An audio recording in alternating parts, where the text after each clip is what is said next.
Sorry? We're in live. We start now. Good afternoon. I would like to welcome you all in the 39th episode of EP Talks. Today, we will discuss about the role of ESCO to promote energy efficiency and renewable energy in Bangladesh. We have also with us, it's my pleasure to introduce our chief guest, Honorable Secretary, Power Division, Mr. Habibur Rahman. Welcome you to join with us. We have also with us our special guest, Mr. Alauddin, Mr. Muhammad Alauddin, Chairman, Sustainable and Renewable Energy Development Authority and Additional Secretary of Government People Republics of Bangladesh. Here with us, Ms. Poonam Pandey, Deputy Head of International Energy Efficiency Services Limited, is joining us from the New Delhi to present a keynote paper.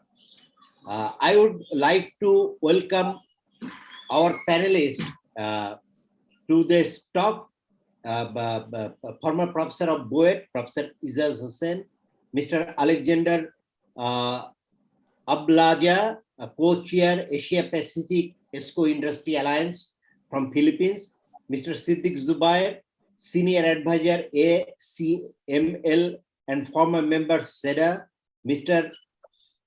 SM Munirul Islam, Deputy CEO of Infrastructure Development Company, ITCOL, Mr. Munwar Misbah Moin, Managing Director, Rohima Froze Renewable Energy Limited, and from South Africa, Clifford Ricotso, Technical Advisor, Energy Efficiency Investment, South Africa German Energy Program. Sinjen, join with us. Welcome all of you. On behalf of Energy and Power, I am Mullah Amjad Hussain. Once again, welcome all of you to today's program organized with the support of GIZ and SEDA. The EP Talks being broadcasted live from Energy and Power YouTube channel and Facebook page. Those who are connected in this media, I welcome all of them. The SEDA is the leading agency of the country to work on the energy efficiency and conservation. In this beginning done of this basis roadmap of perfect of JICA's finance, it's the energy efficiency roadmap. They follow it up for ensuring country's energy efficiency. The principal goal to ensure energy efficiency to the residential, industrial, and commercial entity in 2030 up to 30%. And in latest survey, it's found already achievement is 14%, especially 7% in textile sectors. Now I thought the scope of greater scope in our energy sector, industrial sector to enhance the energy efficiency, but there is a constant regarding the funding of energy efficiency work. Both the ITCOL and BIFL giving concessional loan, although banks can invest under green banking scheme, effect hindering due to the high cost of the fund. For sometimes this issue of the energy services company model has discussed to implement in Bangladesh, as it has been done successfully in the other country in this region. In this, is this possible at all?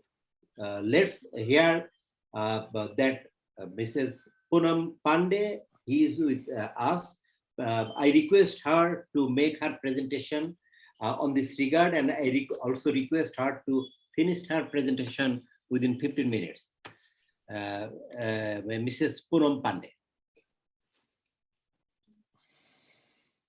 Thank you so much, sir.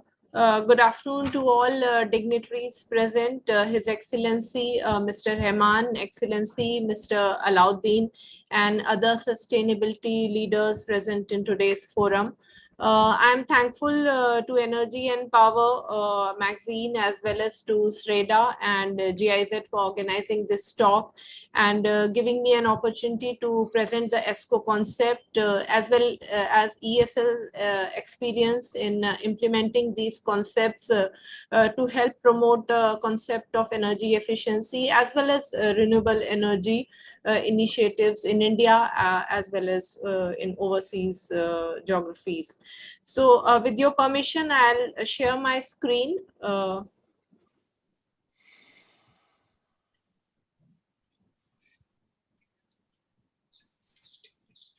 So I hope the screen is visible. Screen is visible, please. Yes. Yeah. Okay. So first of all, I'll talk briefly about ESL. ESL, as you might be aware, is world's largest super ESCO, and we are a joint venture of 4 public sector organizations, NTPC, REC, PFC, and Power Grid. These 4 together are responsible for generation and transmission of electricity in India. We were formed in 2009 and recently we celebrated 11 years of our existence, and we are governed by the Ministry of Power. So the clear vision for ESL has been providing universal access to sustainable energy solutions to enable a low carbon future. So enable is the key word over here because we act as a market catalyst. We provide the critical mass in the marketplace, which helps other technology providers and ESCOs in implementing the energy efficiency initiatives in India. So our success in last 11 years hinges on several innovative commercial models, but 2 key pillars of this success have been demand aggregation as well as pay as you save model. So what does demand aggregation mean? It means that we aggregate volumes across various industry verticals for particular technologies, so that we are able to issue big volume tenders, which gives the confidence to the manufacturers to invest in much higher capacities and thereby bringing down the price, the cost, because of the economies of scale. So that is one unique concept. Then, of course, we have pay as you save. Pay as you save, which is also known as shared savings model or ESCO model. It goes by various names. What is the basic concept? The concept is that we found that in the implementation of energy efficiency initiative, the key constraint is the initial investment. So in order to remove this constraint, we tied up with various financial institutions, with various multilateral funding agencies, and we do this initial investment. So how do we recover it? We recover it through the portion of the savings that the end user is able to achieve by implementation of these initiatives. So what the end user has to do, nothing but sit back and let us come and implement those initiatives, and he will just enjoy the fruits of the saving over the lifetime of the equipment.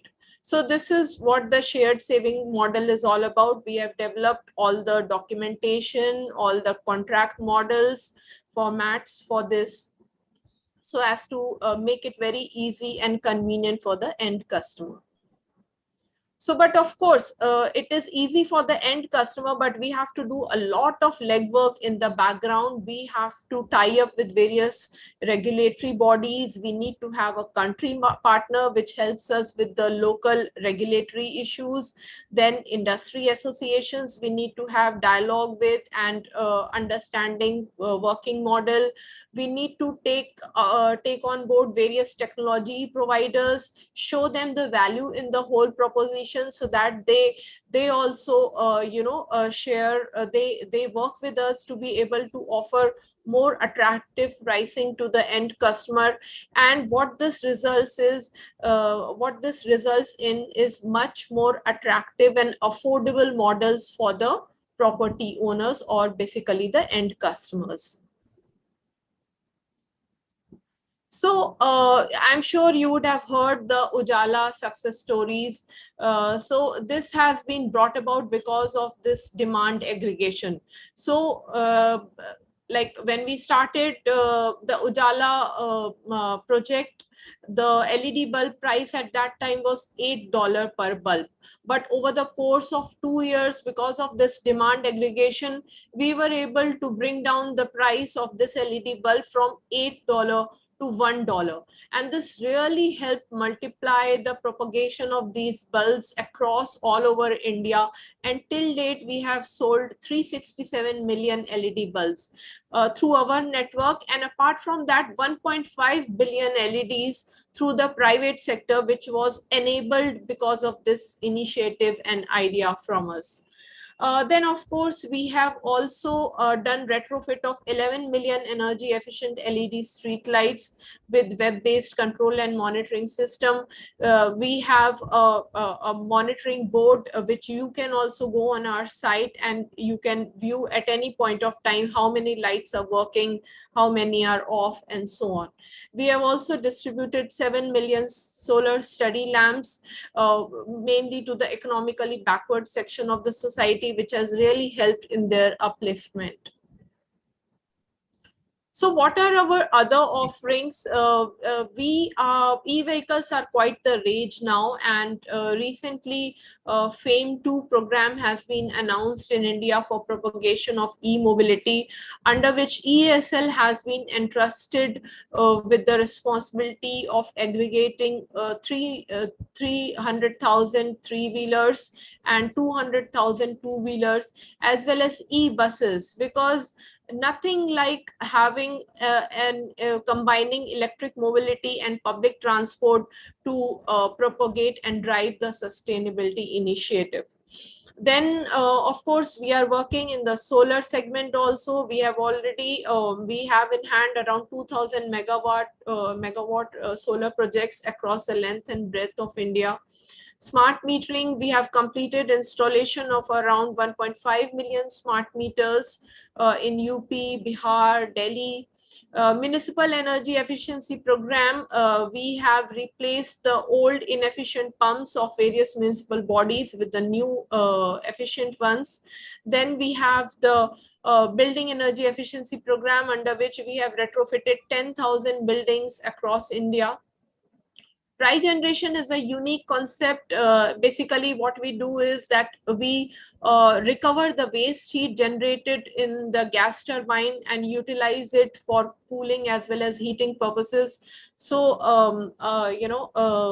properties such as hospitals and hotels can really utilize this technology to improve the overall efficiency of the system from 50 to 60% to 80 to 90%, which is really very effective. We have we are taking this technology from Edina, which we have acquired, which is a UK-based company. Then street lighting, I have already touched upon. We have agricultural demand side management program, which I think would be really relevant for Bangladesh, under which we have replaced the old efficient agricultural pumps. And now under the Kusum phase 3 scheme, we are also solarizing these pumps so that it really brings down the subsidy burden on the discoms. Then we have the National Motor Replacement Program, under which we are working alongside GIZ and UNIDO to replace. We have already replaced old inefficient motors, around 2,000 numbers, by new IE3 motors under this program. Then Ujala, I have already touched upon. We have also recently started our consultancy services, wherein we are advising various government bodies in devising the policy frameworks, in devising their DSM programs, and in general in helping them implement their energy efficiency initiative. We are advising the government of Saudi Arabia in their street lighting retrofit program. So from all these initiatives, I'm happy to share with you that we are now saving 41 billion units annually, which is leading to mitigation of 32 million tons of global GHG emissions annually.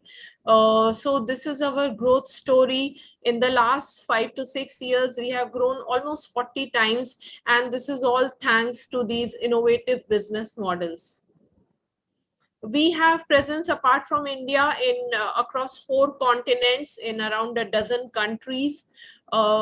We have also implemented street lighting retrofits in Bangladesh, in Tungipara, and Sreda was key in that initiative. We are also present in Middle East, and initially in Middle East, there was slight resistance to the ESCO model because they did not understand it too well. But now, especially because of the recession induced by the pandemic, they really saw the value in it and how it helps their cash flows. So now they are really catching on to the idea, and we have a joint venture company over there which is taking care of rollout of these initiatives. In this context, I also wanted to share with you about the recent study that ESL, along with Institute of Sustainable Communities and P4G, has conducted in select countries in South and Southeast Asia. So Bangladesh, Vietnam, and Indonesia were the subject of this analysis. So I will just quickly glimpse through it, so it gives you an idea of what this report is all about. And my colleague, Mr. Amit Singh, is also on the call today. So in case if later on there are any questions, maybe he can take them up. So I'll just quickly glimpse through. It talks about the country level indicators, what is the need for the intervention, and what are the concerns, what are the targets for energy efficiency. Of course, this study is basically focused on the industrial sector because we found that almost half the total energy was consumed by the industrial sector. It gives the total energy saving potential sector wise and what are the major technologies that are required. So and then of course it goes deep into some of the sectors like textile sector, what are the various opportunities for energy savings. Then what are the barriers in Bangladesh and how we can overcome them. So this is a very interesting study, and it can be accessed at the link provided here, and maybe later in the chat box I will paste this link so that in case if you want to access it, you can download it from there. And these were the consultants who have contributed to this study. Now I will take a couple of minutes to talk about our newest kid on the block, Convergence Energy Services Limited. This is a wholly owned subsidiary of ESL, and it has been established almost 8 months ago with the goal of propagating clean energy initiatives. And when I say clean energy, the idea is to make it more affordable, more reliable by tying in various innovative commercial models, including carbon credits, so that it becomes very affordable and easy to adopt for the end consumer. So when I say convergence, what does it mean? It means bringing together of various technologies. In layman's terms, I will take you back to the story which I told in the beginning about the bringing down of price of LED bulb from $8 to $1. What convergence does is it goes one step further. It further brings down the price using carbon credits and other innovative models to 15 cents. So you can imagine how this is really useful in propagating this further, especially into the rural areas, because LED bulb at $1 was expensive for rural areas, but when you bring it down to in Indian rupees, it's 10 rupees. So that makes it really affordable and adoptable for them. This has been launched as a variant of the Ujala scheme. It's called Gram Ujala. It has been launched by our Honorable Energy Minister, Mr. R.K. Singh, and it's really creating a buzz in the marketplace. What is the background to convergence? As you know, India has huge ambitious targets for renewable energy. We need to more than increase our renewable energy capacity by more than 4 times by the end of this decade, and this cannot be achieved by conventional methods. So Convergence Energy Services Limited was formed to bring together various solutions, package solutions, and tie in innovative financial models, especially carbon credits, so as to make it affordable and adoptable at scale. And it has been approved by the Ministry of Power. So these are the various verticals under the Convergence Energy Services, the solar, all kinds, decentralized rooftop, floating solar. Then we have e-mobility, two-wheeler, four-wheeler, three-wheeler, EV charging stations, Gram Ujala, what I talked about. Then battery energy storage system, carbon finance is a very critical part.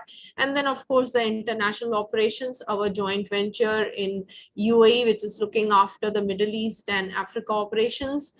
Then we have our joint venture in Thailand also, which is looking after our Southeast Asia operations, and then several other countries. So this is a snapshot of our solar operations under Convergence. We need to scale up our capacity to 8.5 gigawatt, which is approximately 10% of India's total capacity. So you can imagine that what kind of work we need to do in the next few years. Of course, the convergence model, it ties together various technologies. So like an example is the Kusum scheme, wherein it's not just about solarization of agricultural pumps, but we would also weave in the element of street lights, solar cooking, so that in a single contract, the end user and the utility get multiple benefits. A snapshot of the e-mobility sector in India. So as I said, Government of India has notified ESL, CESL to roll out this initiative and to aggregate demand across various sectors. Electric buses is a very important part of this, and whomsoever I have spoken to in Bangladesh, they have shown a lot of interest in the e-mobility segment. So I guess I'll be exchanging notes with other dignitaries for further discussion on this. Carbon finance is a very important part of the whole proposition, because this is what really helps cross the tipping point and make it commercially feasible, because it adds up to 4 to 10% to the IRR of the project. So this is all from my side. I hope I have been within time. I have tried to. So looking forward to listening ideas from everybody else. And thank you so much for this opportunity. Thank you so much.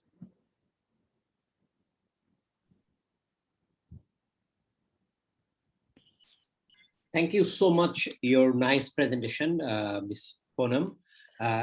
You are focusing a lot of things, especially how your organization work and what help you can provide for the other country, including Bangladesh.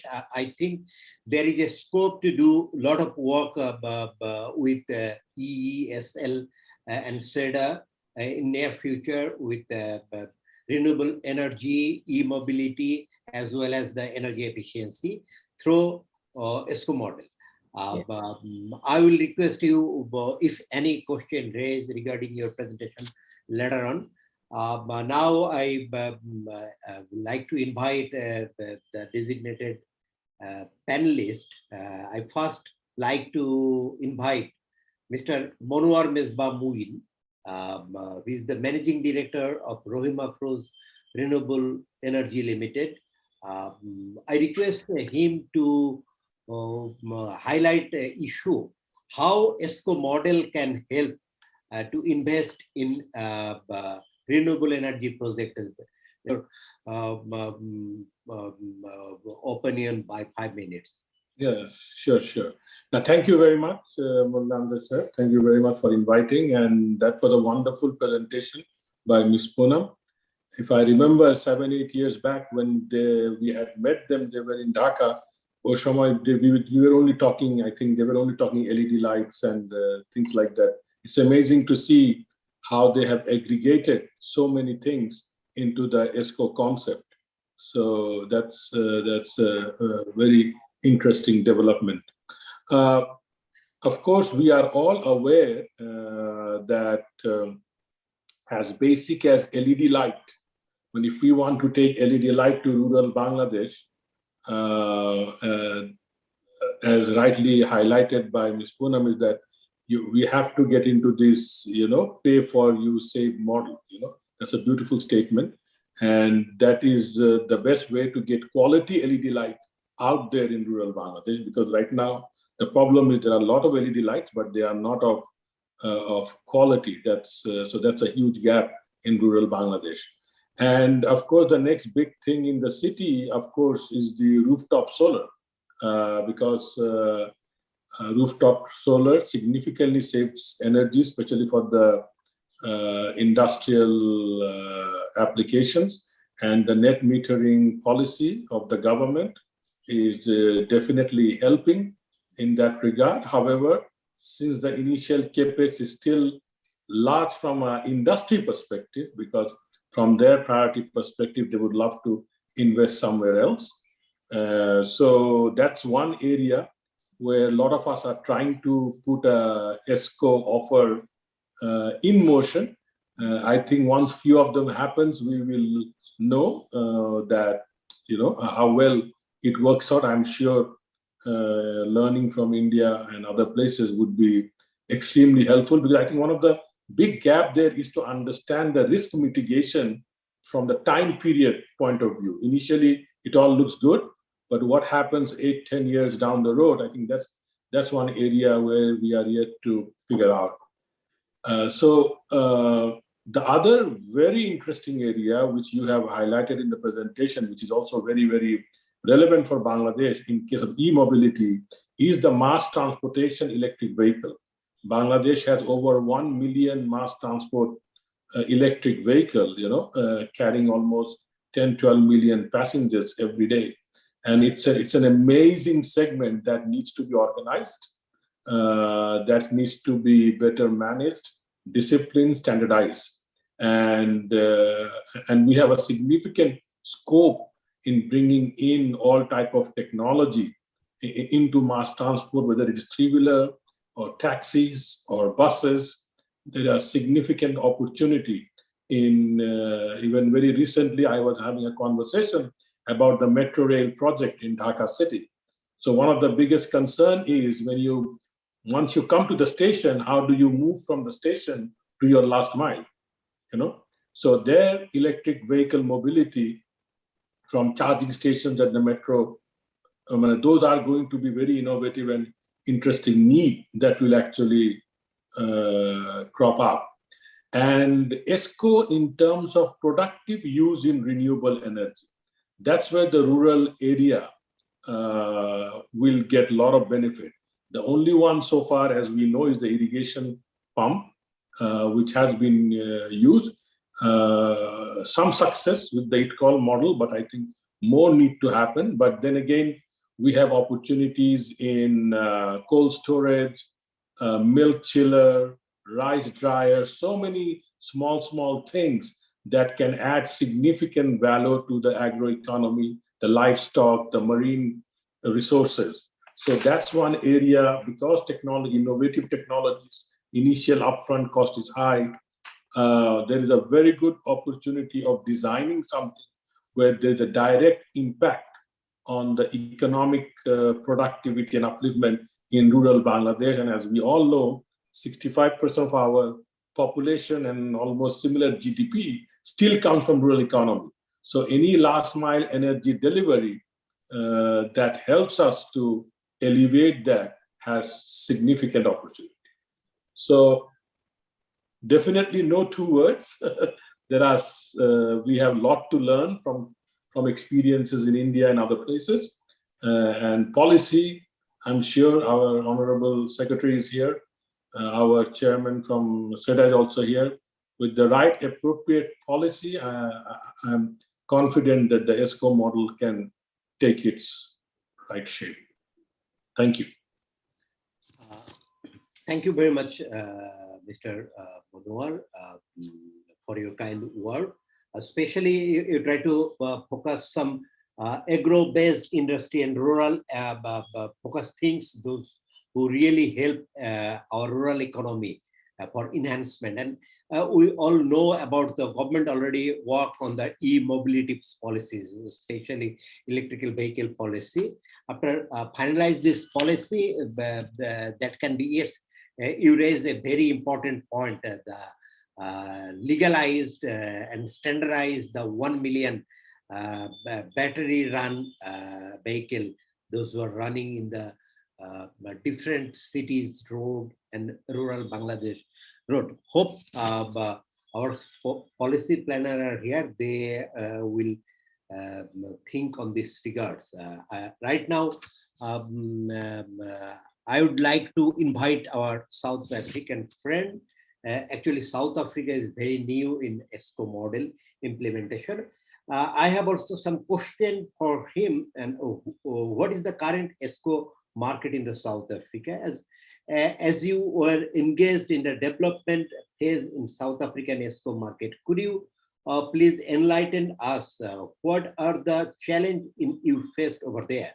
And from your experience, what is the area should be focused during the initial phase to ESCO model development if we go in Bangladesh? And the South Africa market is helping to promote renewable energy or not, and how, and there is a partnership between South African government and GIZ, how GIZ can help to promote ESCO model for energy efficiency and renewable energy development in Bangladesh. Now I like to invite Mr. Clifford Records. So hope I pronounce his name properly. Please come and say a few words. Your time is 5 minutes. Okay, thank you. I hope you can all see me clearly. Yeah. Indeed, as indicated, my name is Clifford Rikotso. I'm with GIZ in South Africa, involved in the ESCO development and market development in the country. So I think maybe just to answer your first question, what is the current state of ESCO in South Africa? So to sum the ESCO market in South Africa, one would say it is still in the development state. When we say it is in the development state, it's not to say that it does not exist. What that means is that there's a lot of work that has to be done in terms of capacity building for you to have a meaningful, competitive, and also an innovative ESCO market. When we talk about capacity building, it is focused mainly on the ESCOs themselves that we are working with, but not only that, but also on the finance side of things. So you are talking about your commercial banks that have to come on board, but also other finance institutions like IDC that we have with us, and also the Southern African Development Bank that also assist in many renewable and energy efficiency measures. So what we currently have is an ESCO, a national ESCO register, which is hosted by the South African National Energy Development Institute, in short called SANEDI. GIZ has been very instrumental in drafting the terms of reference for that, but also in ensuring that ESCOs are capacitated to participate in that in that register. In that register, as things stand, we have 97 registered ESCOs, so that helps us to actually organize all the ESCOs in the country into that register. So that doesn't sum up all the ESCOs. You'll have others that are also not registered in that, but our work is to continuously ensure that the register actually reflects what is there in the country by getting everyone to register. So out of those 97 ESCOs that we have, we have 3 tiers. The first one is tier 1, tier 2, and tier 3. So on tier 1 we have 34 ESCOs. On tier 2 we have 46 ESCOs, and then on tier 3 we have 17 ESCOs. I think this is a system that is also applied mainly in Europe, where ESCOs that are in tier 1 are mainly your very advanced ESCOs that do these complicated projects with large capitals. In many cases, they are also multinationals. So those are also find it easy to get funding whether with the commercial banks, with the development funding agencies that we have. So those will be your tier 1. And they are very much capable into entering into different financing models as presented by Ms. Punan, that once they are at that stage, they are able to enter into shared savings models, guaranteed savings, and all those things. But in tier 2 and tier 1, that's where our capacity building efforts are, because these are small and medium ESCO companies that are coming on board. They have non-existent to medium financial muscle, meaning their participation in the market is a bit limited because of that. So that is where our capacity building efforts are concentrated in terms of ensuring that there's some sort of mentorship program, but also I think from the government side, one of the things that we strive to do, because I think the government is more open to working with this tier 3 and tier 2 ESCOs, even though they might have small financial muscles, because of the interest that they have in seeing the industry being transformed into something meaningful. But with tier 1, this, as I indicated, they work mainly in the private sector, where financing is not mainly an issue. With tier 1 and with tier 2 and 3, their projects are mainly focused in the private sector, whether in municipalities where they are undertaking projects in building lighting, changing of HVAC, and all the other interventions, including street lighting and high masts. With tier 1, with this tier 2 and tier 3. Obviously, working in the public sector for us, that's where the main challenges are. Because if a tier 2 and tier 3 ESCOs are operating there with no capital or sustainable capital, it means that they are mainly dependent on the grants that are issued by the government, which have been proven to be not sustainable. An example of that would be now during the corona pandemic. We had one of the largest energy efficiency grant being cut down by the finance ministry, which has affected a lot of companies in terms of the projects that were on the pipeline.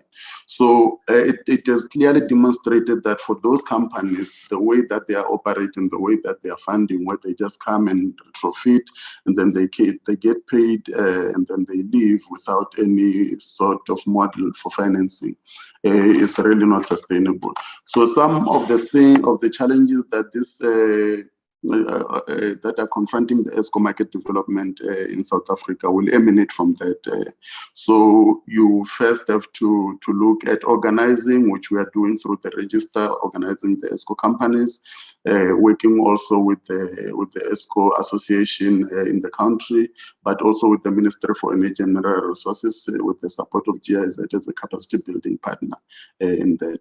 So you find that some of these barriers that we try to address are mainly centered around the financing, as I indicated, with the big banks being reluctant to come on board and assist in terms of implementing these projects, but also with the limited capacity of development banks that are willing to come on board in terms of funding some of these projects.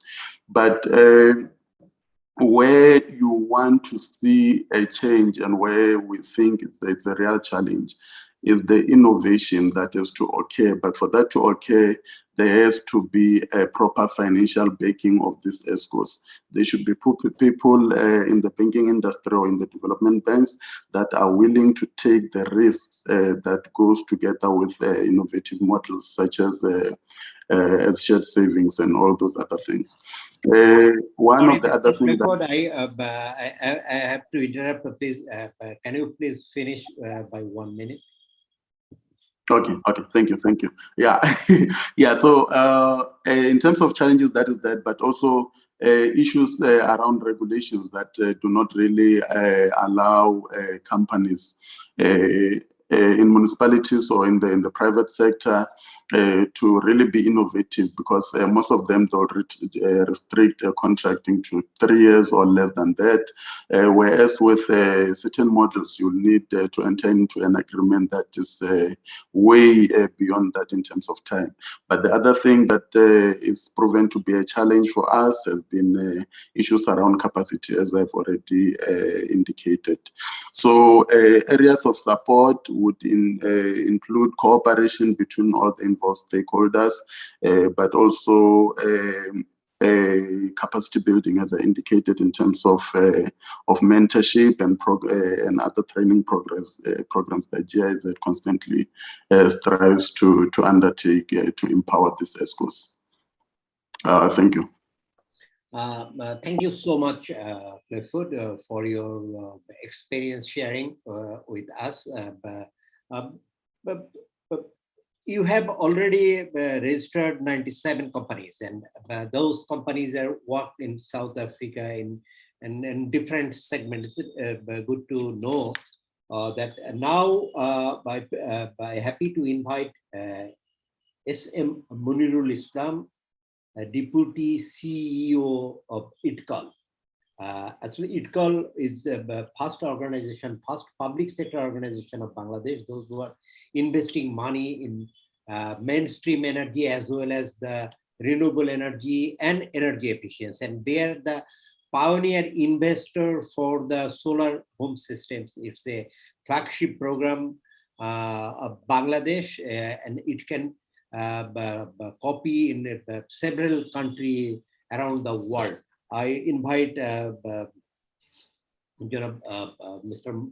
Munirul Islam to share his experience. They are already trying to find some third-party organization for building the rooftop solar and other projects in Bangladesh, and how ESCO company or ESCO model can help Bangladesh in this regards. Mr. Munir. Time also 5 minutes. Okay, thank you. Honorable Chief Guest, honorable panelists, respected chair, and the distinguished participants, Assalamu alaikum. Yes, I mean, this is a very timely discussion agenda. I mean, we need to think about promoting these ESCO models, not only for renewable energy, but also for the energy efficiency arena. For the renewable energy, as Mr.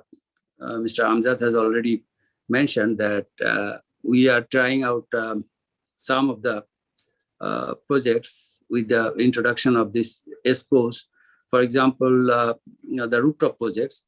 We have done a few projects by these ESCOs who are actually setting up these solar panels on the roofs of the industry owners, and executing a power purchase agreement with them and selling the generated power back to them at a negotiated price. We have done this in some other areas as well. For example, solar irrigation pump project, where a private sector company is setting up this solar irrigation pump and selling the irrigation facilities to the farmers. And same modality followed in case of solar mini grid project, where a company set up a centralized generation from the solar panels and then distribute in a local distribution line. The thing is, we have to encourage and building the capacity of these entities who can play the role of these ESCOs, because sometimes from our experience we saw that the roof owners, for example, industry owner, they do not have that in-house capacity to deal with that, and this is a different technology and operations. So usually they are a bit shy, and then the financing issues are also important. As a financier, it will also face the same challenges. For example, a garment industry owner, he or they have their assets collateralized for their other businesses. For example, their main business, they have already taken loan from different financial institutions, and their assets are already mortgaged and collateralized. Then for this small portion of the solar rooftop project, it is really difficult for them to convince the new financier to go with a huge exercise to obtain loan from the financial institution for this small component of their business, which is not their main business. So that is a challenge. So here the role of the ESCO comes into play. I mean, ESCO can deal it and they can install it and do all the installation and the financing thing managed by them, and then they can sell the service or generated electricity to the roof owner. There are different models. For example, one is, of course, kind of lease model. They can lease their rooftop and buy back the electricity from the ESCO. There are energy performance contracting. For example, the ESCO can assess and develop a project where they can guarantee that this much saving will be done by introduction of this energy initiative, energy efficiency project, and then this saving can be shared between the industry owner and the ESCO. So there are different models, but there are other challenges as well. I will focus on these challenges part mainly.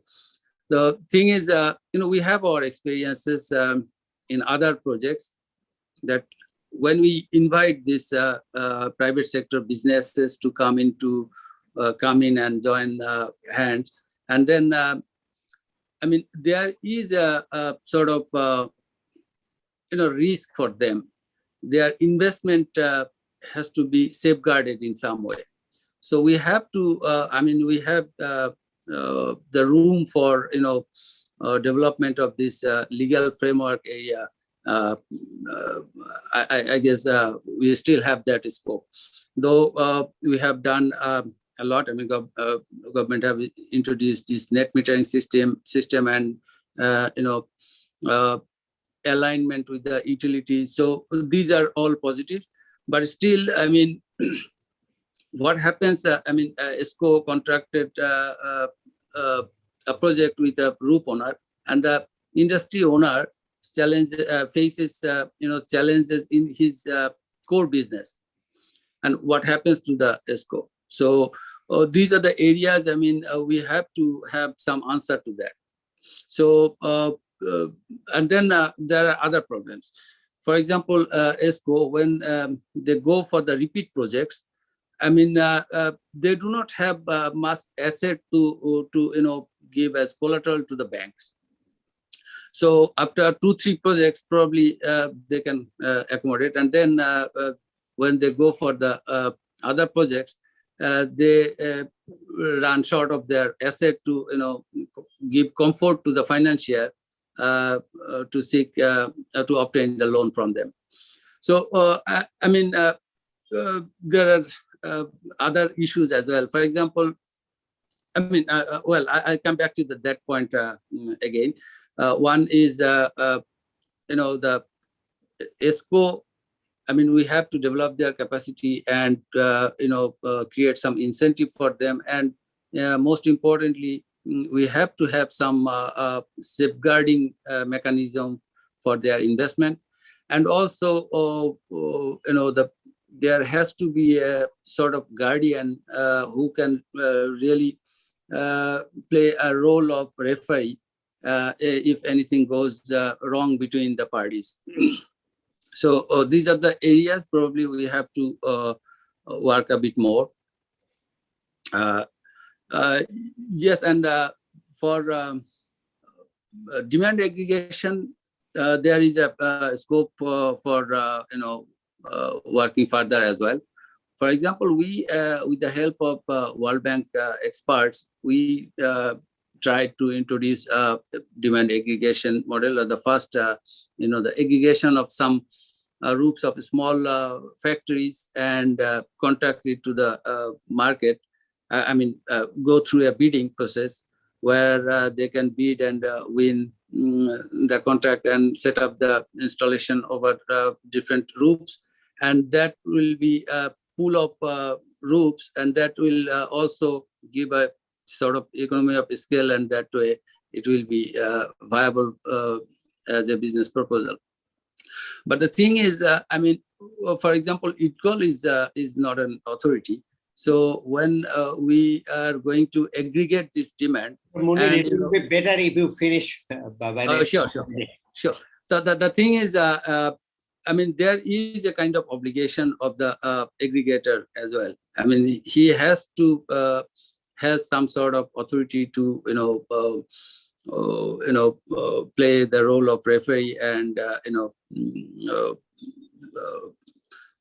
give the comfort to the stakeholders. So I mean, there are many prospects, and we are trying out different models, and we have some successes as well. But still, since the policymakers are here, I actually wanted to take this opportunity to bring these issues before them so that they can consider it. Especially, we have some experience in other projects like mini grids where it is really difficult for us to safeguard the investment of the private sector after some sort of changes in the dynamics. So with that, I'll conclude here. Thank you very much. Thank you so much, Mr. Munirul Islam. You highlighted a lot of issues, especially how ESCO secured their return of investment and who will look after the ESCO things. It's mean some sort of registration they need, and they also need the refinancing institution, those who are financing for the ESCO companies. Mr. Siddiq Jubair with us, he is the senior and retired government official. He works energy sector almost last 2 decades, and he is the retired director retired member of SERDA. I would like to request him to highlight some issue. He actually tried to, that time SERDA also like to try to introduce ESCO company in Bangladesh. Can you please share your experience with us? What is the major obstacle for Bangladesh to introduce the ESCO model for the energy efficiency and renewable energy? Mr. Siddiq Jubair. It will be better if you can finish by 5 minutes. Thank you. Thank you, Mr. Moderator. And thank you, Shweta and GIZ for organizing these important events and for inviting me. And also I'd like to thank Mrs. Poonam Pandey for her wonderful presentation. You know that EESL is a role model for the ESCO company, and why it became the role model and how it became role model. If we analyze that one, I think everybody will get answered that why ESCO is not yet in Bangladesh, why it is we failed to set up a ESCO here. In India, you know, there are several ESCOs who are there in the private sector, like now in South Africa. There are more than 100 ESCOs was there, ESCO companies was there. But nobody was doing good. Why? It is because the challenges was that when a private company go to invest, whether it is for the electric appliances or industrial machineries or industrial process or in the building sector, that the consumers, they have very little confidence that whether what they are talking about the savings, whether that will really realize, they can really realize that much of savings or not. That was one of the challenge. Another challenge was that it was very difficult for the private sector ESCO companies to get fundings from the financial institutions because they do not have that much of assets by which they can get access to the financing to the financial institutions. And on the other hand, the financial institutions do not have much technical knowledge to analyze a ESCO project, energy efficiency projects. They do not have in-house capacity to analyze. And that's why ESL and finally the Indian government realized that they need to set up a super ESCO. You see, ESL is a super ESCO, and that is owned by the government utilities, 4 government utilities. So why it is significant that ownership? Because when government utilities own a company, then it is very easy for them to get access to the financing wherever they go, because you know the shareholders, their financial strength is very strong, the government utilities. So it is not difficult for them to go and access to the financing, number one. Number two is that the payment security by the companies, that when the super ESCO invest some money for develop a project in a industry, then if industry fail to pay, they can have the authority to take different measures against them because they are supplier of the mainstream energy to the industry. So they have the capacity. So the industry people, they are very much aware about the payment. For Bangladesh, what are the challenges? That we do not have such ESCO companies. So whether individual ESCOs can do a good play in Bangladesh economy, I think that is very difficult. So we need to set up a ESCO owned by the government utilities, and government utilities will be the responsible to take back of their investment with their interest. So like, let me give one examples that for solar rooftop under net metering system, there are 2 different models. One is CAPEX, another is OPEX. Industry owners like to have the OPEX model. They don't like to take burden for, investing that much of money at the beginning, from where they are not very sure whether this system will generate the expected amount of energy or not, because they do not have much technical knowledge about this system. So they like to have someone who have the sufficient technical knowledge with investment, who will put the system at their roof and supply the electricity to the industry. But the risk from the investor side in the OPEX model is that he is not very sure that whether industry will behave properly later on, whether he will pay, then there is no security. Who will give him the security that for non-payment of his investment, utility will disconnect the line or not, whether gas supplier will disconnect the gas line or not, so that he will always under toes to pay back of his dues, the investor dues. So that's suitable when there is a super ESCO or government-owned ESCOs here in Bangladesh. So that is one of the issues. Now, why ESCO is necessary and why ESCO is necessary in Bangladesh? It is because you know that in our economy, where the industries in-house capacity to understand the energy efficiency, if I say that industry, because Poonam said that 50%, almost 50% of our total energy, primary energy and secondary energy consumed in the industry sector. And industry has a lot of scope to improve their efficiencies. SREDA start a energy efficiency financing project from where they are supporting the concessional financing through ITCOL and BIFFL to the industries to introduce the energy efficient machineries and the process.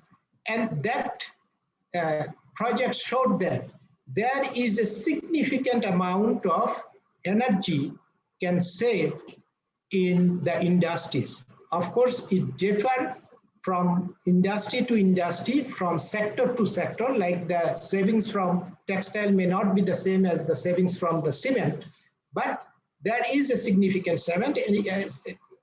savings and it is meaningful and it is good enough to pay back the investment within the reasonable time period. But whether private sector can get access to this financing as a ESCO company and implement this project, I think it will be very difficult, and it will be very difficult to ensure that much of efficiency to the private sector ESCOs.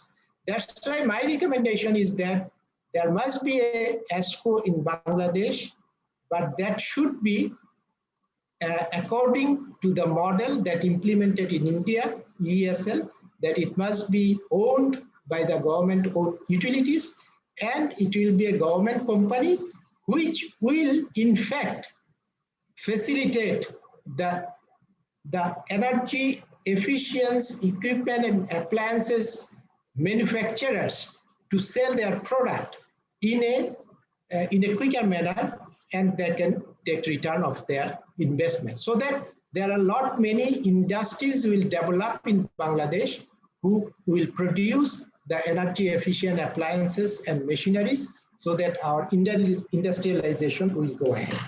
So I like to stop here at this moment of time, but if you ask me some more questions, then I can answer those. Thank you.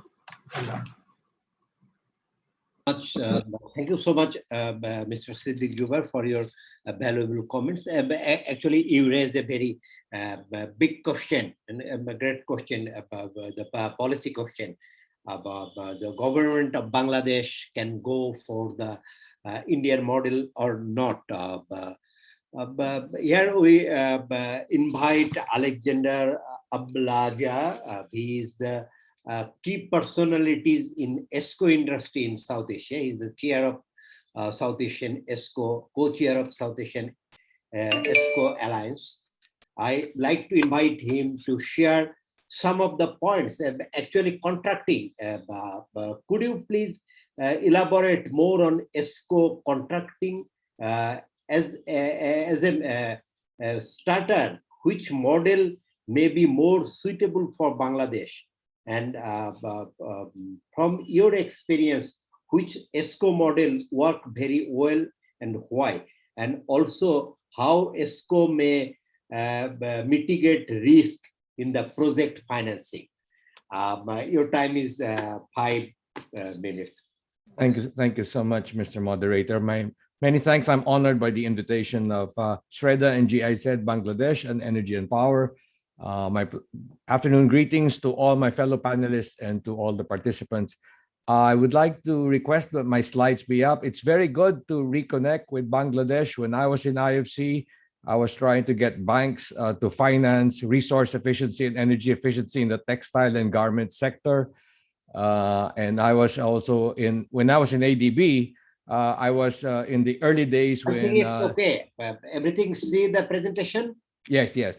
And everything was in the early days in 2006, 2008, I was helping the government of India form EESL out of the 4 utilities. So it's good to be back in Bangladesh virtually, at least. So today I speak about the role of ESCOs and why we need to bridge a very huge energy efficiency capital gap. Next slide, please. I see. In the world, we have to flow 24.5 trillion between now and 24.5 trillion dollars. And it is my belief that 16.5 trillion will have to flow outside the balance sheet of the end user. And that will have to flow through more innovative modalities such as ESCO, shared savings performance contracts, PPP transactions, large government programs, large government entities like EESL, and other off-balance sheet modalities. Next slide. I've said when I formed the Asia-Pacific ESCO Industry Alliance 3 years ago that 60% of the global ESCO volume, it's now $33 billion, actually sits in Asia. And this is largely driven by China. Next slide. So I convened and founded the Asia-Pacific ESCO Industry Alliance last April. We welcome our 10th member, Indonesia. So we have the ESCO associations of China, India, Indonesia, Japan, Korea, Malaysia, Philippines, Singapore, Taiwan, and Thailand. And now we're flowing knowledge, flowing capacity building resources, and hopefully we're also trying to have cross-border transactions. By having a regional platform, we're getting the more mature markets to help the younger, more nascent markets. Next slide. And 2 years ago, I also co-founded the Global ESCO Network. So I represent Asia Pacific there. North America is there. Europe is there. The UK is there. And it's our initial mission is to get ESCO interventions in the national determined contributions of countries under their Paris climate obligations. Next slide. Many of the previous panelists and speakers have already mentioned the barriers. So yes, energy efficiency is a non-core activity for commercial and industrial and even government users. There's no ESCO accreditation system in many markets. ESCOs have limited access to debt finance. I like the last two speakers who said that even after 3 loans, they cannot borrow for a 4th project because they're not creditworthy enough. The ESCO sector needs to build capacities. They don't have any M&V capacities. They don't have any certified energy managers or certified energy auditors. And the ESCO project investments need access to fiscal incentives, which is why it grew in certain markets like China. And many government procurement regulations actually do not allow non-projects or ESCO procurements because they're neither pure goods nor pure services. So these are the major barriers common to many developing Asian markets. Next slide. So the idea here is to move away from on-balance sheet finance, which is happening today, and move it towards the off-balance sheet finance. Next slide. And I'll quickly go to the models to answer the honorable moderator's questions. So many of the young ESCOs develop by depending on the capital resources of the end user. And this is what we call the self-financed projects. But, the previous panelist said, we don't have confidence that it will deliver the energy savings or it will supply the energy production that you guarantee. So we need something more than just a self-finance. But this is a good starting point for Bangladesh. If you don't have the performance contractors, yes, and if they don't have access to capital, then it will have to grow in the first few years through the self-financed model. Next slide. Then when there is financial maturity, then you shift to the guaranteed savings model, and then later on to the shared savings model. So you pursue now the end user now is the borrower of the project capital, and not the ESCO under the guaranteed savings model. So if I were to ask the question, which is the better one for Bangladesh? Is it the guaranteed or the shared savings? I would say start off baby steps. Start off with the guaranteed savings model, just like the US market did. And then little by little, when the financial sector gets more mature with guarantee products, with a guarantee fund, and the EE lending becomes now more ESCO friendly, then you shift over to the shared savings model as the next market stage. So start with self-financed, graduate to guaranteed savings model, allow the textile and garment factories and all the big C&I users to use their credit lines, and then later on graduate to the shared savings when the financial sector is able to lend more ESCO-friendly energy efficiency credit lines. Next slide.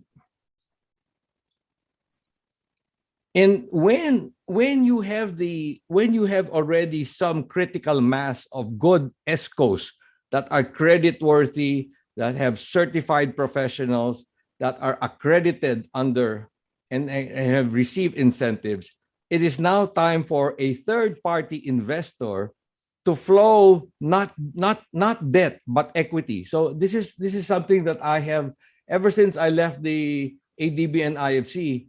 I believe that ESCOs will grow if a third-party investor will flow equity. And yes, I hearing what all the previous panelists and speakers and Ms.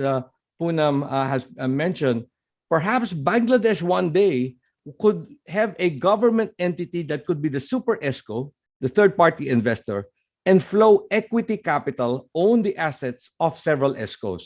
So whatever the Bangladesh government intervention would be, it should not rob business from the private ESCOs, but should strengthen them with equity capital and know-how. I would say that this model, similar to the EESL, would have access to corporate shareholders and financial institutions. Last slide. Let's skip that slide. I think the conclusion slide. Let's just go to the conclusion slide, please. This one. Next slide. Even next slide. Let's for the okay. Just some key takeaways to summarize my answers to the moderator questions. Number one, Bangladesh energy efficiency aspirations will need the market to create, enable, and strengthen ESCOs with both technical and financial capabilities. Many markets are just building the technical capacities, but no, you've got to financially engineer them with the right structures. Next, a robust ESCO policy framework. There's got to be more laws, more incentives that will enable new financial structures to flow not only debt, equity, guarantees, and fiscal incentives that will ensure market growth. And that combination will strengthen the ESCOs. And last but not the least, make government a large buyer of private ESCO services. And this is why US and China grew to be the top two largest ESCO markets, because government gave them work. 98% of ESCO volume in the US is federal, municipal, and military defense contracts. Government was the biggest buyer of ESCO services. So at some point, if government will to buy ESCO services from private ESCOs, the ESCO industry in Bangladesh will grow. So I end there, and many thanks for your kind attention. Thank you so much, Mr. Alexander, for your kind advice regarding Bangladesh, and hope our policy planner will undertake your advice, and they will think accordingly. We're almost in a final stage with our designated panelist. Now, I like to request Professor Ijaz. Professor Ijaz work on the energy efficiency last 2 decades. He just recently he retired from the Bangladesh University of Engineering and Technology, BUET. I request Professor Izas to say something in this regards.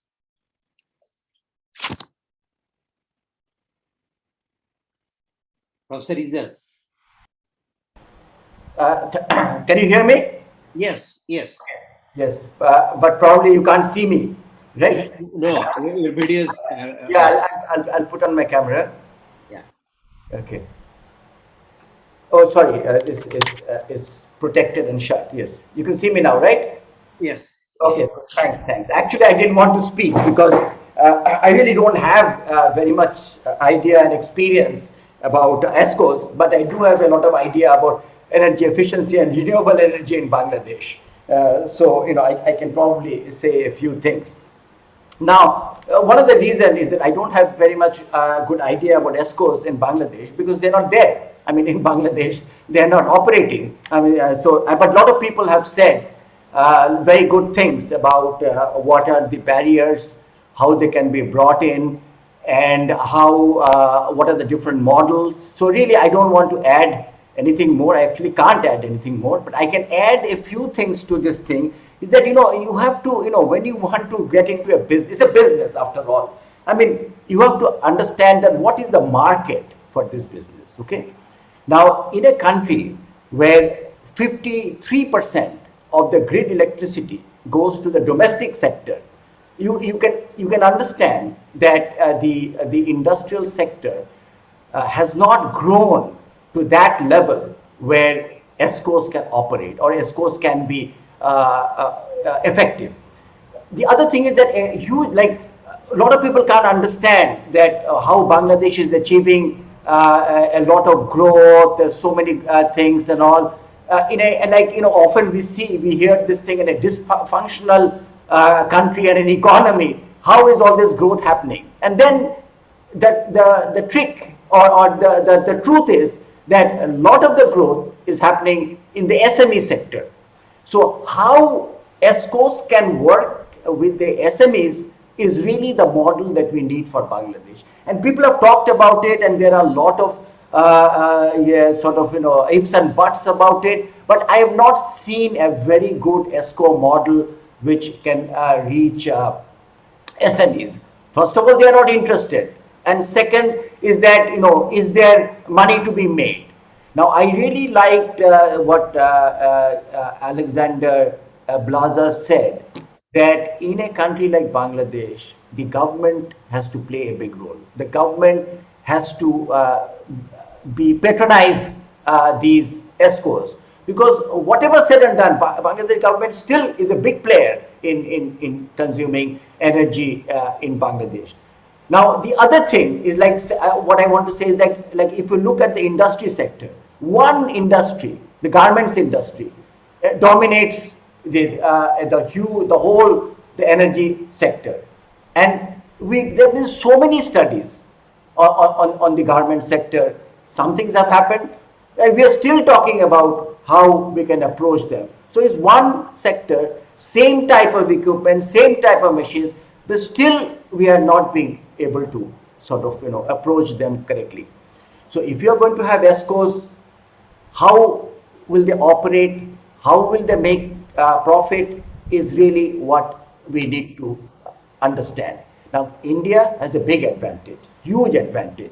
Big country, big population, industrialized country, and so a lot of ESCOs can operate and they can really give a service over there. Now, I think that few weeks back you had a program where a model was talked about, where there was the thing about in each industry there will be a group, right? A group of people. Now, I had said over there, and I think that Siddiq Zubair also mentioned that our industries do not have that kind of qualified people in everywhere. So so they need ESCOs. But then the other model that you talked about the other day, where they talked about creating this core group in every industry who will catalyze these ESCO activities. So, but energy efficiency is one of those things. I have worked in it for the last 30 years. It's like, like in the coronavirus and COVID, it's like making people wear masks. Okay, whenever they get an opportunity, they will take it off. Okay, so it's something like that. Energy efficiency is one of those very fluid things that, yes, look, there is a leak. I'm a chemical engineer. I've always seen industries. Oh, there is a leak. You can close that leak. Oh, there is a pipe. You can put insulation. Those kind of things are always being said about energy efficiency and these things. But it's very difficult to get a industrialist or an entrepreneur to really do something about this. So my sense is that yes, ESCOs have a big role to play, but I am still not sure really how they can play a big role in Bangladesh. And I think that people who know more about this can sit around a table and have a more intense discussion. And I think that SREDA can play a big role. I think SREDA can encourage one or two sort of ESCOs to come up, and they can be given work from the government or certain industries. So they have to be kind of you have to handhold them for these ESCOs to grow. When it comes to renewable energy, of course, things are looking up very much. And I think that it's happening on its own, the renewable energy, especially with the rooftop things. And the thing is, another thing is that where will the ESCOs get the money? If it's only a technical service that ESCOs are giving, then it's of course one thing. But ESCOs, essentially, they have two things. They do the financing as well as the technical assistance. So that financing, like somebody said, I think Modirul Islam mentioned some wonderful, excellent things of the problems. So if you can handle those things, then they can play a role. So I am not sure, really. I'm really not sure that ESCOs can have a role in Bangladesh right now. So that is my final thing. That it is needed. It's probably, but how and where you can get ESCOs to operate in a country which has which energy consumption is not very much centered towards industry. It is very difficult, and the industrialization is in a nascent stage. So there are, like I said, the garments industry, they have some sewing machines, maybe one boiler, okay, and some lights, okay, things like that. So it's a challenge of how to get ESCOs to operate in Bangladesh. Thank you very much. Thank you so much, Professor Ijaz, for your kind words. We are almost in a final stage in this today's program. Now floor is open for 10 minutes. I got some SMS. Those who are interested to talk, the Shafiqul Alam from GIZ, he wants to talk for 2 minutes. Mr. Shafiqul Alam.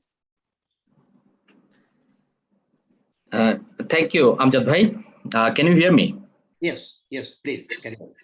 But please turn on your video. Yeah, please. Thank you. Thank you so much. Actually, it has been a very lively discussion, I would say. Ideas from Asia and the Pacific and also from Africa, all over the world have been brought forward. And also from our experts, we have heard from a lot of hurdles on the road in building up, in developing ESCO. So now let me give one example that we have implemented from GIZ during 2015 and 16. So we piloted energy service company concept with a private sector company, that is the Energy Plus an electric company, to replace the lighting, inefficient light in a garment industry. So instead of directly going to energy shared saving model or a guaranteed saving model, we rather made a hybrid version.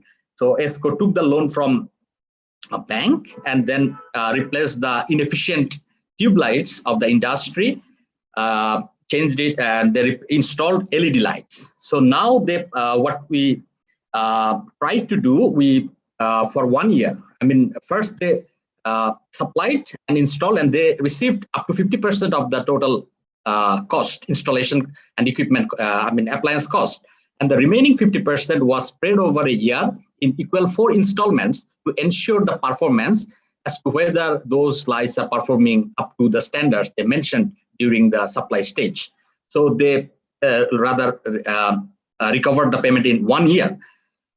However, as the challenge, the speakers have mentioned about the challenges, we also later found the same challenges because market is not that much liquid. For example, that ESCO was not getting that much work order to implement many projects, replicate the same concept, or later to move to the full-fledged guaranteed saving model or shared saving model. So that is the private risk on the private side of ESCO model, because risk mitigation measure is not there, and also the company doesn't have the balance sheet necessary that bank would be interested to finance ESCO for project after project, as Monir mentioned. So another important aspect is the capacity of ESCO. For instance, in the private sector, they need the energy auditors and qualified personnel to conduct energy audit and also do the installation works. There is some issue. And regarding the industry, they also have some issue with the faith on the ESCO, private ESCO. And as Poonam mentioned regarding the carbon finance, so we can also look into the innovativeness of the thing. For instance, the Paris Agreement that clearly mentions about the Article 6, that is the carbon market. It would be a little bit different from the CDM that was under the Kyoto Protocol. So it would be a different modality. Voluntary market would be there. So we can surely look into that context as well from the private sector entities, from the private sector companies. And regarding the,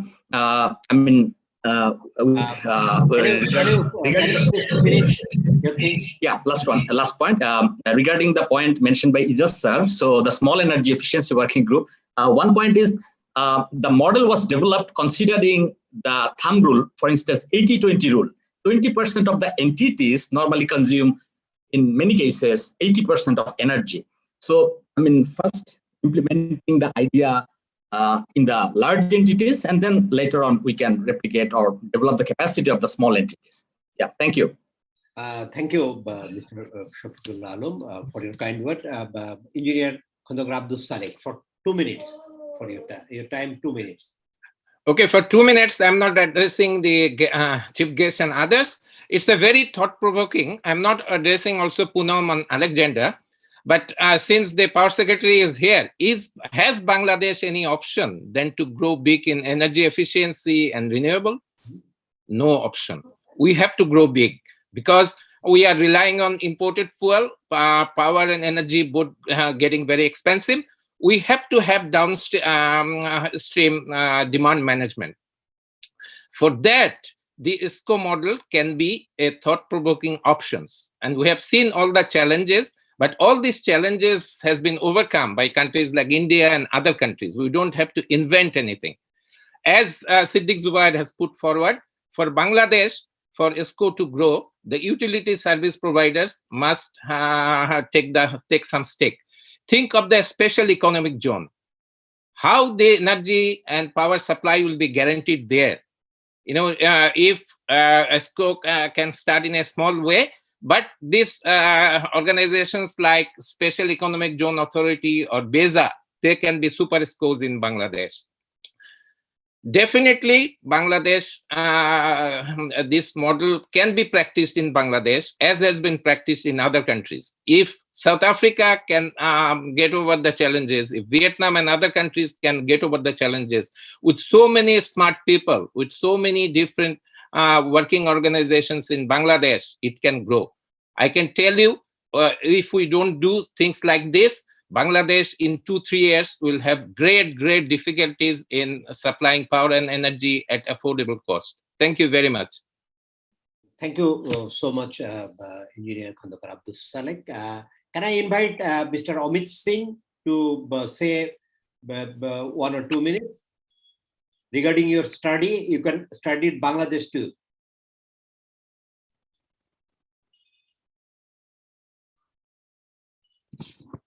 He is not in the line. Can I ask Dipal Bodua to make 1 or 2 quick comments? Mr. Dipal Badua. He is also not here. Professor Nurul Islam, sir. Sir, can you please make some quick comments in this stage? Sir, can you unmute your mic? Thank you, sir. Thank you very much. I'm just listening and I'm enjoying, but I don't have anything to contribute now. Thank you. Thank you, sir. Now I come to Ms. Poonam Pandey again. Do you have any points to discuss in this stage for 2 minutes? No, I am quite enlightened by all the views shared by various panelists, and I especially like the idea proposed by Mr. Alexander Ablaza of stage-wise ESCO adoption. So I think it makes a lot of sense. So and also I agree with one of the panelists who shared that the government utilities should come together to form a super ESCO. So yes, I totally agree with that, because this is a sector which needs government intervention to create the critical mass necessary to mobilize the marketplace. So wonderful ideas shared. I also agree with Mr. Siddiq Zubair on various ideas shared by him, especially about the industry owners' preference for an OPEX model, and therefore the need for the proper financial models. So thank you so much for all these ideas, and I would really love to exchange ideas in further forums to help propagate this initiative. Thank you so much. You are welcome. Thank you so much for your last word. We're heading towards the end of the program. In this stage, I would like to invite SEDA Chairman and Additional Secretary Mohammad Alauddin about their plan in this regard. As we know, efficient use of energy and development of renewable energy, the great new dimension under his leadership in SEDA. There is a special development during this time which is introduced as net metering system to promote the rooftop solar, especially the commercial and industrial entity. I request Mr. Mohammad Alauddin to deliver his speech as a chief guest of today's program. Sorry, special guest of today's program. And after that, I will request our chief guest of today's program. So thank you, Mr. Mullah Amjad. So today's chief guest, Honorable Power Secretary, Mr. M.D. Habibur Rahman, keynote speaker, Ms. Poonam Pandey, learned panelists, international and national experts, distinguished participants, representatives from media. Good afternoon to everyone. So it is really a privilege for me to attend this very important workshop on role of ESCO in promoting energy efficiency and conservation in Bangladesh. So I am really enlightened by the presentation of Ms. Pandey. It is very well articulated, and also my thanks goes to Mr. Alexander for his very succinct presentation. Especially, he has shown us the guaranteed saving model and also shared saving models, 2 models, and also he has come up with specific 3 recommendations, that is target and robust ESCO policy. And basically, if government becomes a buyer, in that case, that is also a suggestion from him for the growth of ESCO. And Professor Ijaz also raised the question how ESCO can play a big role. Really, it is a thought-provoking questions, and we also need to basically, one thing we must admit or acknowledge, that there is a lack of, you see, capacity both in public and private sector. And as following Professor Ijaz's recommendation, we also trying to how we can handhold the ESCOs number one. First, another question, that is the super ESCO. So before we think of super ESCO, my understanding is that we should think big but start small, so that if we can develop basically effective ESCO in a small or medium site, that also lead us to the further improvement of making a super ESCO. Also, our colleague from GIZ, Mr. Shofik, he also shared his experience. The main point, as the challenges raised by the Deputy CEO, the challenges of ESCOs, their investment security, lot many things basically came up in the discussion, which is very, which is a learning point for us. And also, Mr. Siddiq Saleh, he also emphasized on the DSM, the demand side management. So the lesson I take from this webinar is that we have to deep dive into the issue.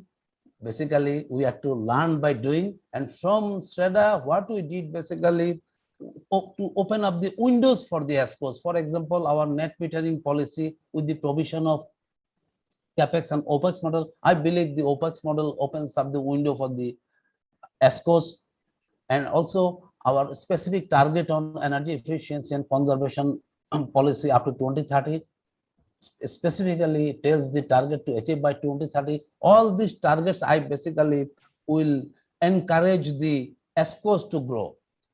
And I believe, of course, there is no linear paths in the development of anything, let alone the ESCO. So there are twists and turns. I believe we will learn by doing, and from SREDA, we will do our level best as to how we can help in development of effective ESCOs, because otherwise really this is the precondition for the smooth implementation of our renewable energy program and our energy efficiency development program. These are really, really important. So with this, we have amongst us the Honorable Power Secretary. I stop here. Let us listen to the Honorable Power Secretary. He will definitely make his speech with important facts and figures and commitments. Thank you so much. Thank you so much, Mr. Mohammed Alauddin, for your kind word regarding the ESCO. But we also believe Bangladesh should start immediately. In the meantime, we achieved a lot of things in energy efficiency as well as renewable energy, but we have to put a lot of attention on this regard, and ESCO model can help to promote many things to us, I believe. As we know, the Prime Minister Sheikh Hasina's priority is low carbon development. She also the minister of this ministry, and his guidance, the Ministry of Power, Energy and Mineral Resources undertake a lot of good programs, initiative and projects, especially the energy efficiency and conservation strategy of the power division is really, really very good. We have with us the Honorable Power Secretary, Mr. Habibur Rahman, as chief guest. Right now, I request him to deliver his speech.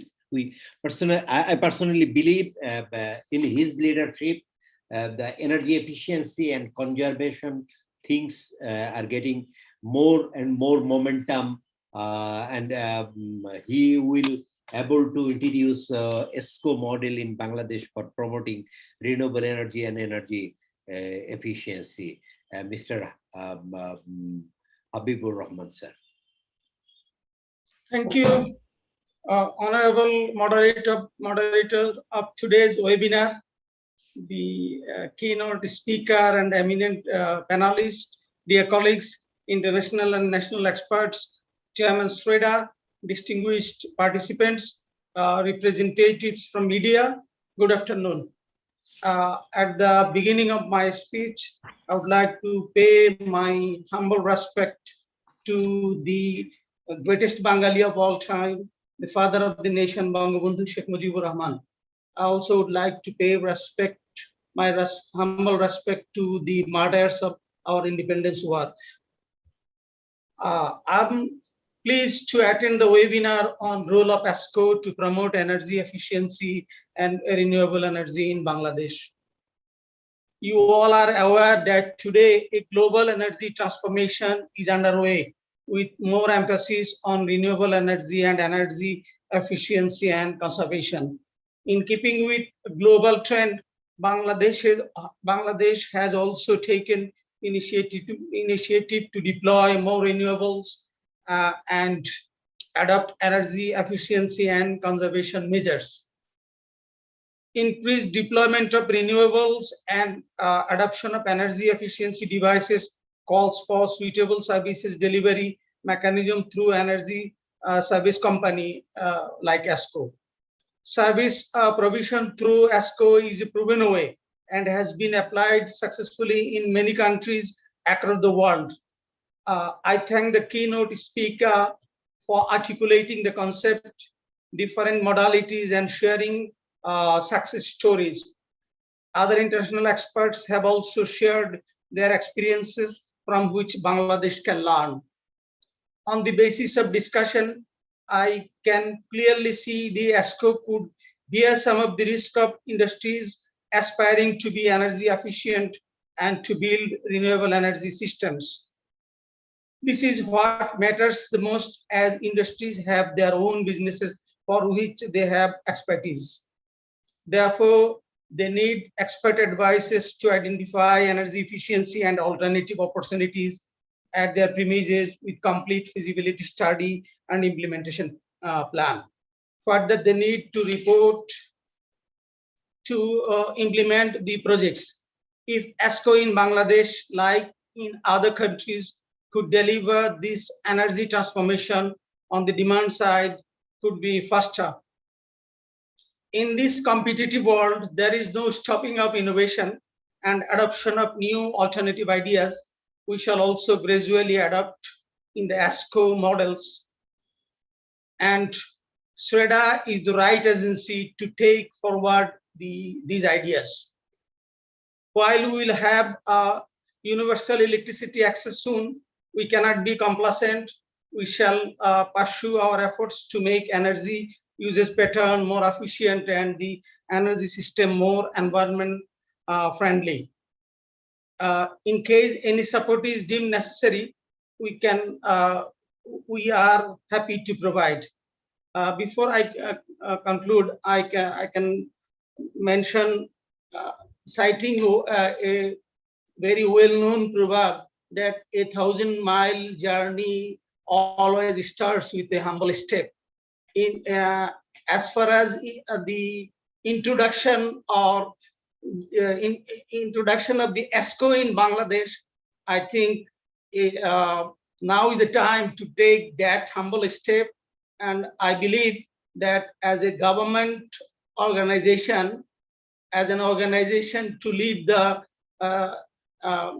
energy efficiency and renewable energy affairs in Bangladesh, SREDA is the right organization to take that humble step. And we actually, at the beginning of any activity, any initiative, things in many times looks very difficult, very unachievable, very impractical. But when, as our chairman SREDA mentioned, when we start doing things, we will learn by doing. And I want to assure all participants of today's webinar that we will do our best to under SREDA to introduce ESCO in Bangladesh. Once again, I thank the speakers and participants. I also thank Energy and Power, GIZ and SREDA for organizing the webinar. Thank you. Joy Bangla. May Bangladesh live forever.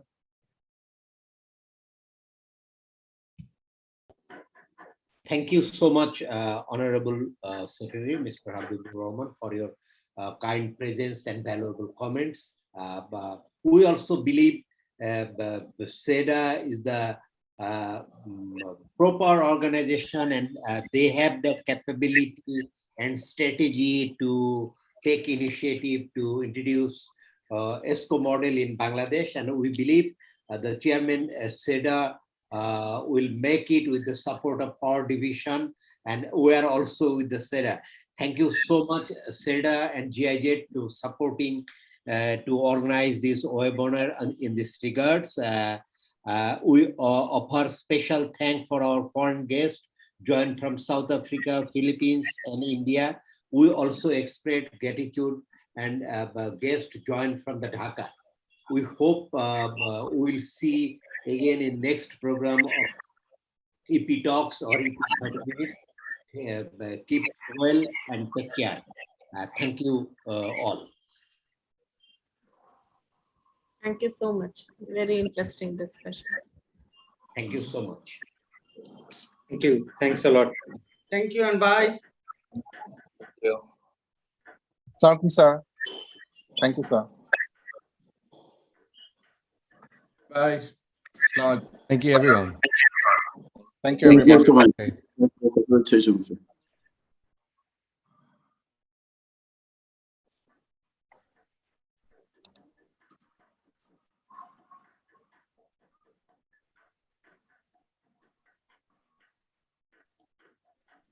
Is it still Mr. Muhammad Amjad. Mr. Alexander? Mr. Alexander? Yes. Can I use your slides? Because I will be writing in EP. Can I use your slide as reference? Your slide and Poonam's slide? Oh, sure. If you make reference to Asia Pacific, you're welcome to use the slides. Yes. Okay. Do you have a vision to come to Australia? Because we are trying to go almost 100% renewable by